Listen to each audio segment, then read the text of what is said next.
ओम शांति। मीठे बच्चे, charity begins at home, अर्थात पहले खुद आत्माभिमानी बनने की मेहनत करो, फिर दूसरों को कहो। आत्मा समझकर आत्मा को ज्ञान दो तो ज्ञान तलवार में जौहर आ जाएगा। प्रश्न: संगम युग पर किन दो बातों की मेहनत करने से सतयुगी तख्त के मालिक बन जाएंगे? उत्तर: पहली मेहनत, दुख सुख निंदा स्तुति में समान स्थिति रहे। कोई भी कुछ उल्टा सुल्टा बोले, क्रोध करे तो तुम चुप हो जाओ, कभी भी मुंह की ताली नहीं बजाओ। दूसरी मेहनत, आंखों को सिविल बनाओ, क्रिमिनल आई बिल्कुल समाप्त हो जाए। हम आत्मा भाई भाई हैं, आत्मा समझकर ज्ञान दो, आत्माभिमानी बनने की मेहनत करो तो सतयुगी तख्त के मालिक बन जाएंगे। संपूर्ण पवित्र बनने वाले ही गति नशीन बनते हैं। धारणे के लिए मुख्य सार: 1.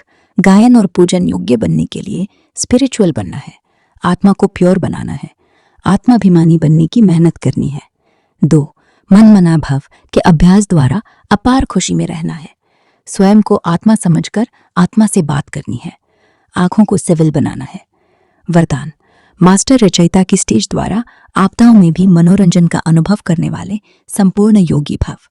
मास्टर रचयिता की स्टेज पर स्थित रहने से बड़ी से बड़ी आपदा भी एक मनोरंजन का दृश्य अनुभव होगी। जैसे महाविनाश की आपदा को भी स्वर्ग के गेट खुलने का साधन बताते हो, ऐसे किसी भी प्रकार की छोटी बड़ी समस्या व आपदा मनोरंजन का रूप दिखाई दे। हाय हाय के बजाय ओ हो शब्द निकले, दुख भी सुख के रूप में अनुभव हो। दुख सुख की नॉलेज होते हुए भी उसके प्रभाव में ना आए। दुख को भी बलिहारी कहें कि सुख के दिन आने वाले हैं, तब कहेंगे संपूर्ण योगी। स्लोगन: दिल तख्त को छोड़ साधारण संकल्प करना, अर्थात धारणी में पाँव रखना। अव्यक्त इशारे: अब संपन्न व कर्मातीत बनने की धुन लगाओ। कर्म करते तन का भी हल्कापन, मन की स्थिति में भी हल्कापन।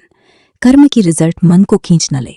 जितना कार्य बढ़ता जाए उतना ही हल्कापन भी बढ़ता जाए।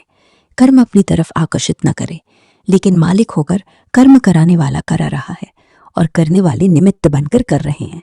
यह अभ्यास बढ़ाओ तो संपन्न कर्मातीत सहज ही बन जाएंगे